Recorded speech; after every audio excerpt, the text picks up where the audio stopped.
Good evening, ladies, gentlemen. Good evening. It is exactly 8 p.m. here on our studio clock in Douala, Aqua, and it's News Hour on Spectrum Television. Top on our news stories tonight, April 10, 2025. Assembly closure in March 2025 in Cameroon. The parliamentary session of March 2025 in Cameroon has concluded with the adoption of 7 laws and calls for electoral peace ahead of the October presidential election.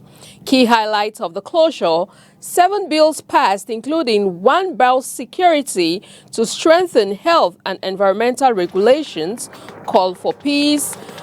The presidents of both chambers, Kavayege Jibril of the National Assembly and Marcel Nyatnji Fenji of the Senate, urged lawmakers to promote calm, responsibility, and vigilance against diverse rhetoric. Kavayege Jibril called on legislators to sound the trumpet to proclaim messages of peace everywhere. And in health, a recent study highlights increasing rates of sexually transmitted diseases, STDs, among youths aged 15 and 30, revealing significant gaps in knowledge and widespread misconceptions about STDs. Onila Donet will be telling us more in this newscast. Good evening once again, ladies and gentlemen. You're welcome to the 8 p.m. Bilingual Primetime News on Spectrum Television. And we'll jump straight into the full stories on tonight's news edition, and it is in the French language with Leila Renganzou. Bonsoir Leila. Bonsoir à vous Christelle Sec, mesdames, bonsoir, monsieur, bonsoir et merci d'être avec nous. Il est 20h sur les antennes de Spectrum Télévision, c'est le journal. Économie à l'ouverture de votre 20h. La dette publique du Cameroun est de 42% du PIB, bien en dessous des 70% recommandés par la CEMAC. Un état des lieux qui témoigne de la rigueur dans la gestion des finances publiques. Ce sont les mots du ministre camerounais des Finances. Il s'est exprimé à l'ouverture d'un colloque financier sur la dette souveraine dans la CEMAC. Je vous propose ce compte rendu d'Inès Pangan et Thierry Hante. Le temps est donné. La dette publique n'est pas une fatalité. Le problème, c'est la soutenabilité de la dette et son utilisation. Au Cameroun, le niveau est en dessous des 70% recommandés et le ministre des Finances explique qu'elle est dédiée au financement des projets à fort impact socio-économique. Notre pays affiche un taux d'endettement public de 32% au niveau de l'Europe, l'un des plus faibles de l'Afrique subsaharienne, et largement inférieur au seuil communautaire de 70% fixé par la CEMAC. Ce niveau témoigne non seulement de la viabilité de nos dettes, mais aussi de la discipline budgétaire publique dans notre pays. Autre indicateur de cet niveau, le déficit budgétaire est contenu à 0,9% du PIB en 2020, une performance saluée par les partenaires techniques et financiers. Un colloque financier international est organisé à Yaoundé pour faire l'état des lieux de la dette souveraine dans la communauté économique et monétaire de l'Afrique centrale, mais aussi pour réfléchir sur les mécanismes de restructuration de la dette publique dans la CEMAC. Ce colloque, c'est un colloque international pour tous les pays de la CEMAC. Vous avez vu qu'il y a certains pays de la CEMAC qui sont représentés. Le rapport sera remis à tous les pays. Donc il s'agit d'avoir un regard large pour tous les pays. Il y a des pays qui sont à plus de 70% et il y a des pays qui sont à moins de 70%. Le colloque ouvert ce jour rassemble entre autres des membres du gouvernement, des banques, des institutions financières, des régulateurs financiers et bancaires. Les travaux s'achèvent ce 11 avril. Et je vous propose à présent d'écouter le directeur général du Trésor de la coopération financière et monétaire au ministère des Finances, Sylvester Motangongo, revient sur l'état des lieux du marché de la CEMAC et s'exprime au micro de Thierry Hante. Le marché de la CEMAC est saturé et on constate ça, vous voyez, les taux d'intérêt sont élevés. Il y a 2 ans, nous, on levait les banques de trésor de 3 mois et de 6 mois. On le levait à 2%, 2,2%. Actuellement, nous sommes à 6%, 6,5%. Donc, quand vous regardez au niveau du taux, c'est élevé. Vous regardez au niveau du volume. Avant, on avait des taux de couverture qui allaient même jusqu'à 300%. C'est-à-dire, on fait une émission de 10 milliards, les gens souscrivent pour 30 milliards. Aujourd'hui, c'est à peine qu'on a les 10 milliards, parfois c'est 5 milliards, vous voyez que le marché est vraiment asséché. Et maintenant, en termes de durée, comme vous disiez, on avait tenté les bons de trésor, les OTA, de 10 ans. On avait fait les 10 ans il y a quelques années, peut-être 3-4 ans, on avait fait les 10 ans. Et on avait réussi. Mais actuellement, les banques ont un appétit pour les 2 ans, les 3 ans. Donc 2 ans, 3 ans. Vous voyez qu'avec des dettes de court terme comme ça, on ne peut pas financer vraiment des projets d'infrastructure vraiment de manière soutenable et durable. Et encore, de nouvelles pièces de monnaie sont en circulation depuis plusieurs jours déjà, vous le savez. Objectif, faciliter les échanges commerciaux. Seulement, parmi ces nouvelles pièces, celles de 1, 2, 5 francs et bien sûr 10 francs sont rejetées par les populations camerounaises pour diverses raisons. Transformées en objet d'ornement ou tout simplement refusées lors des transactions, les pièces de 1, 2, 5 et 10 francs CFA sont victimes pour certains de leur taille. Les 1 franc, c'est minuscule, les pièces sont minuscules. C'est vraiment minuscule, c'est facile d'égarer. Bon, pour moi, c'est important. La dernière fois, hier même, je suis allé payer l'eau dans un supermarché. On m'a remboursé une pièce de 10 francs. C'était très minuscule là, c'était comme un bouton d'habit. Moi, j'ai demandé à la caissière de le garder, parce que ça ne me sert pas. Ou encore du fait que sur le marché, il n'y ait plus de produits de cette valeur. Les choses sont devenues chères. Donc, tout ce qu'on trouve au marché, c'est à partir de 50, 100 francs. Il n'y a plus rien de 5 francs, 10 francs. Oui. On ne vend plus les pièces de 10 francs, 2 francs, 5 francs. Est-ce que ça existe encore? Puisque à nos jours, tout est devenu cher sur le marché. Là alors, il n'y a rien qu'on peut vendre encore à 10 francs, 5 francs. Malheureusement que les cubes de 10 francs existent. Nous vendons les cubes 5 à 50, 10 à 100 francs, mais 10 francs n'existent plus. Il faut alors que les gens viennent te donner au moins 50 pour avoir 5 cubes, 100 francs pour avoir 10 cubes. Toutefois, pour les grandes surfaces, pharmacies ou encore le paiement des factures, elles sont nécessaires. Mais la fréquence ne plaide pas en leur faveur. Quand vous faites des achats, étant à la caisse, il y a souvent des petites différences. Pour faire la monnaie, pour rembourser, souvent il y a des petites difficultés là au niveau du remboursement. En ce moment-là, je pense que vous avez une pièce de 10 francs ou de 25, elle pourra vous aider en ce moment-là. Mais bon, en ce qui concerne les marchés locaux et vulgaires, bon, ça n'a pas trop d'importance à mon avis. Non, je possède plus les pièces jaunes. Malgré que dans les supermarchés, on veut toujours continuer à utiliser ça parce qu'il y a tous les produits qui coûtent dans les 90 francs, les 120 francs et tout. Et ils passent le temps à nous rembourser ça. Mais en réalité, vu que ça nous sert, nous sommes obligés de laisser. On a 10 pièces de 10 francs, c'est un encombrement. Pourquoi on n'a pas fait les pièces à partir de 25 en montant? Ça servait, mais au niveau de la quittance sonnelle, quittance de l'eau, ça laissait là-bas. Mais moi, pour la moto, ça ne me sert pas. Et quand j'avais souvent ça, quand vous remboursez ça à quelqu'un, la personne refuse. Il dit que ce n'est pas l'argent, qu'on ne prend plus ça. Donc certaines personnes refusaient. Mais pourtant, bon, moi je prenais pour gérer même mes factures à la SNEC ou la lumière à Eneo. La pénurie de pièces, on le sait, a un impact négatif sur l'activité commerciale. Alors que la Banque des États de l'Afrique centrale vient de mettre en circulation de nouvelles pièces, celles de 1, 2, 5 et 10 francs CFA restent un goulot d'étranglement face à ce qui s'apparente à une bouffée d'oxygène. En ce moment même, j'en ai à la maison, mais est-ce que je vais aller à la caisse, on va prendre? On va pas... Eux, par contre, quand ils en ont, ils veulent donner, ils veulent se débarrasser de ces pièces-là. Et maintenant, quand on veut donner, eux-mêmes, ils refusent. La BEAC, qui a elle-même fait ce constat, a décidé l'inclusion systématique des pièces de monnaie dans tous les prélèvements effectués par les banques et comptables publics. Il est également demandé aux pharmacies, supermarchés et autres établissements de microfinance et même les petits commerces de participer à ces échanges.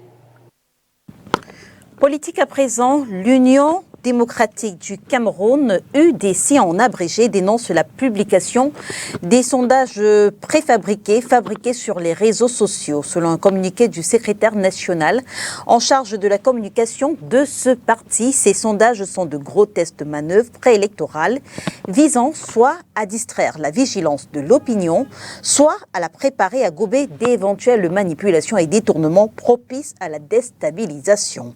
L'UDC appelle le Conseil national de la communication, l'Antique et les autres institutions publiques en charge du respect des règles entourant la communication à prendre leurs responsabilités face à de telles dérives. Politique encore, Marcel Niat Difendi invite les sénateurs à diffuser un message de paix, d'union et de stabilité sur le terrain.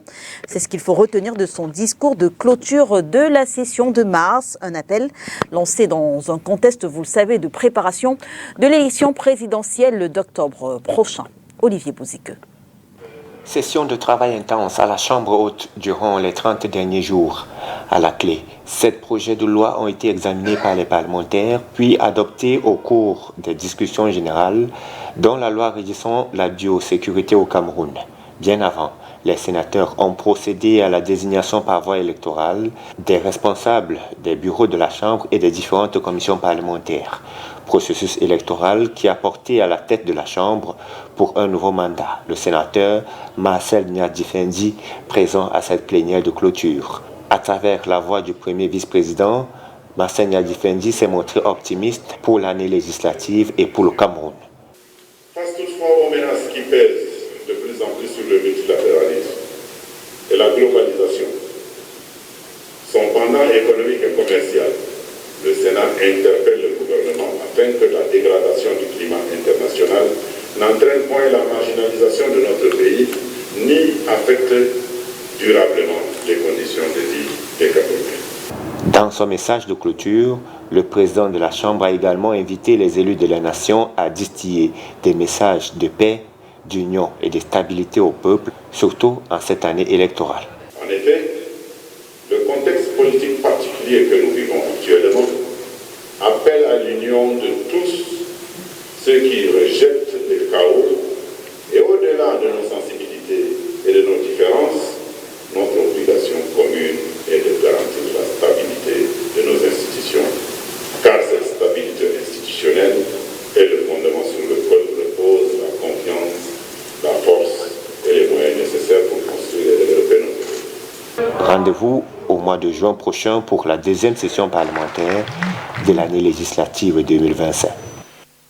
Quel bilan les sénateurs camerounais font de cette session de mars? Je vous propose de les écouter une fois de plus au micro d'Olivier Bouziqueux. Oui, c'est une session, il ne faut pas l'oublier, qui est une session ordinaire. Elle a ceci de particulier que c'est à l'occasion de cette session qu'on renouvelle le bureau de la Chambre. C'est un exercice auquel nous sommes déjà habitués.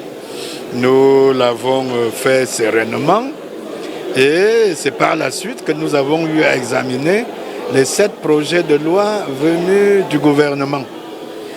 Et nous terminons la session aujourd'hui étant satisfaits d'avoir rempli nos missions. On peut regretter tout simplement de n'avoir pas eu une séance de questions orales aux membres du gouvernement. Ceci aurait permis de boucler nos 2 missions constitutionnelles qui sont le vote des lois et le contrôle de l'action du gouvernement. Il y a aussi eu d'autres projets de loi sur le plan de l'élimination des présentations des passeports et que les passeports de service pouvaient être valables dans ce pays-là. Ouais, que tout ce qui a été fait, ça a été fait sur le plan de l'économie avec nos partenaires principaux avec qui nous nous entendons beaucoup. Mais cela ne s'est pas arrêté là. Il a été également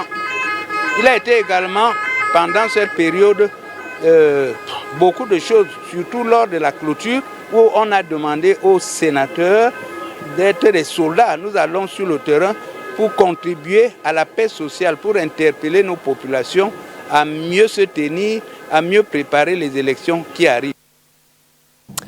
And in our health page, a recent study highlights increasing rates of sexually transmitted diseases, STDs, among youths aged 15 to 30, revealing a significant gap in knowledge and widespread misconceptions about STDs. Unila Donet tells us more. In a world where sexually transmitted diseases continue to pose a significant threat to public health, there is a critical need for awareness and action. Olivette Vanel has defended her thesis in this regard under the theme Assessing the Knowledge, Attitude and Practices of Preventive Measures on STDs amongst youths aged 15 to 30 years. These infections pose a major global problem. Challenges, particularly among young, aged 15 to 30. The burden of STDs among young people is alarming with significant long-term health consequences, including complications during pregnancy, infertility, and increase in susceptibility to HIV infections. It was important for us to carry out these studies because it provides a scientific knowledge, guide the prevention and control of the problem. The study involved engaging with patients at the Koto Health Center with case studies, mostly women and graduates. The findings were both enlightening and concerning. Have the knowledge that STDs are infections which are transmitted through sexual intercourse, while the others have incorrectly identified it.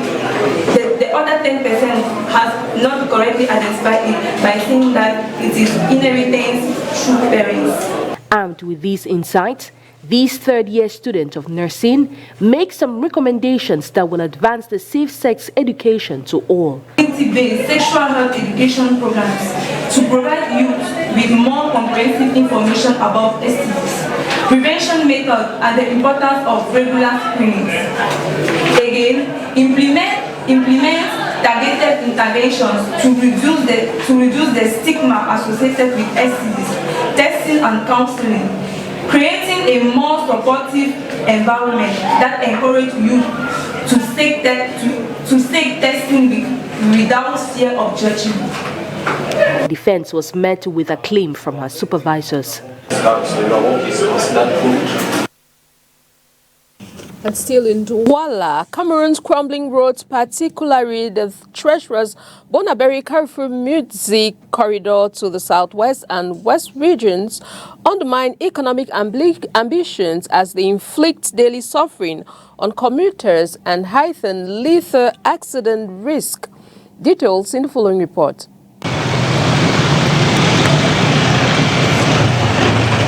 The poor state of roads in Cameroon, particularly the Bonaberi Carrefour Music route leading to the southwest region, has become a major crisis, crippling the economy and frustrating road users.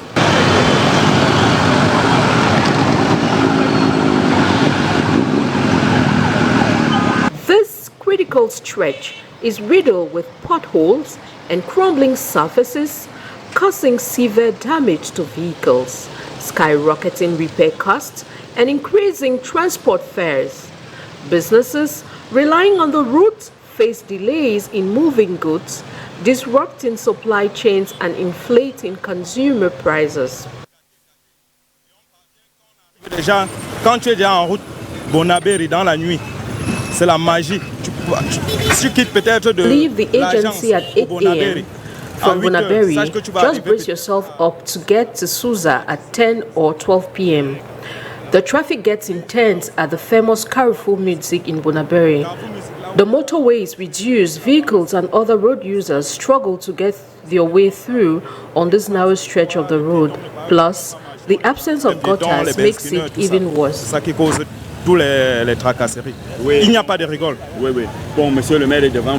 consequences for everyday users are profound. Commuters report that their vehicles suffer extensive damage due to the rough terrain, leading to increased repair costs and downtime. The economic implications are equally severe. Businesses relying on this route face delays in transporting goods, which can disrupt supply chains and inflate prices for consumers. Moreover, the lack of reliable transportation infrastructure hinders economic development by limiting access to markets and resources. Noted by experts, road infrastructure is vital for stimulating trade and attracting investment. Yet, Cameroon's ongoing road issues threaten these opportunities.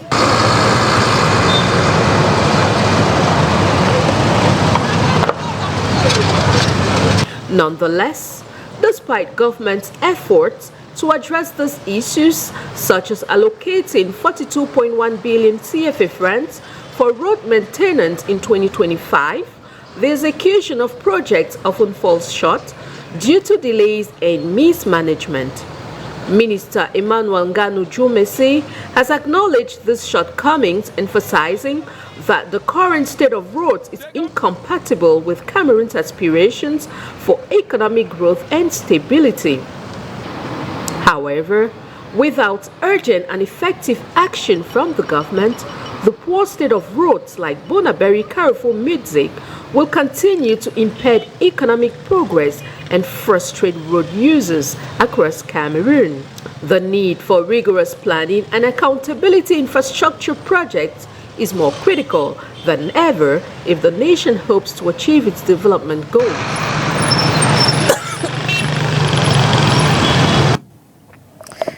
Et puis sport pour finir, la 6e édition du tournoi international jeune ITF J30 Douala se déroule actuellement au complexe multisport d'Oyebok Tennis Academy, c'est à Kakesouza, dans le Mungo. Une cinquantaine de joueurs venus de 11 pays prennent part à cette compétition, avec à la clé la possibilité pour ceux-ci d'améliorer leur position au classement mondial. Makedali Djinochom.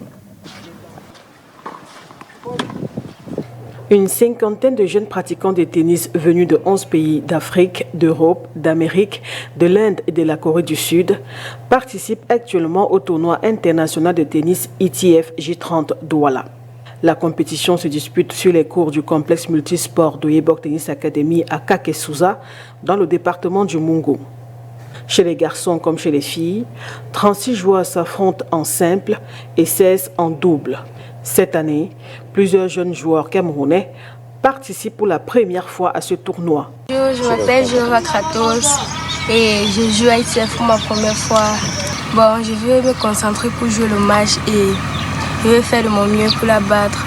Et je vais être sérieux dans tous les matchs que je vais jouer. Ça me fait un peu peur, mais je n'ai pas peur de jouer personne. Je joue tout le monde. Je m'appelle Adja Okempa et j'ai commencé l'ITF. C'était difficile parce que c'était pas encore habitué pour mon premier essai. Maintenant, je m'habitué pour me concentrer, pour mettre tous les pas dans le cours. Finaliste l'année dernière, ce jeune Canadien ne cache pas son ambition de remporter le tournoi. J'ai pas très bien joué mon premier match parce que je suis pas encore très habitué à la chaleur. J'avais vraiment chaud. Mais j'espère que les prochaines journées, je vais mieux m'adapter et puis je pourrai mieux jouer aussi. Okay. L'année dernière, vous étiez finaliste. Ouais. Et on veut savoir, c'est quoi l'ambition de M. pour cette année? J'espère pouvoir venir reprendre ma revanche et gagner le tournoi cette fois. Je pense que j'ai le niveau, mais c'est sûr que ça va être compliqué. Il y a des bons joueurs qui sont venus, des nouveaux bons joueurs venus de partout. À mi-parcours de cette compétition, l'organisateur Joseph Oyebok est satisfait de voir évoluer les jeunes Camerounais. Je suis très fier de beaucoup, je suis très fier de tous, parce que d'abord, vous pouvez imaginer, au-delà de 26 ans, là, 27 ans, c'est beaucoup de jeunes que je les ai vus quand ils jouaient, quand ils ont 2 ans, 3 ans, aujourd'hui 13 ans, ils entrent à ITF, donc c'est aussi émotionnel pour moi de voir le petit bébé qui venait derrière le mur en train de jouer un tournoi ITF. Ça signifie que nous sommes sur la bonne trajectoire. Nous sommes à J30. Voici on peut avoir J60, J100. Et voici on peut commencer à ramener les premiers tournois professionnels au Cameroun. C'est possible, c'est question juste de volonté et de beaucoup de travail. Débuté le 5 avril, le tournoi international de tennis ITF J30 Douala, rendu cette année à sa 6e édition, s'achève le 19 avril prochain. Merci Makeda Lidjinotium pour ce reportage. Rideau sur le 20h. Mesdames et messieurs, merci de nous avoir suivis. On se retrouve dès demain lorsqu'il sera 20h exactement sur les antennes de Spectrum Télévision. Bonsoir. Bonsoir à vous Christelle Asek. Good night to you, Leila Rengonsu. Good night, televiewers. Thanks for watching. Enjoy the rest of your evening in company of very interesting programs on Spectrum Television. Good night.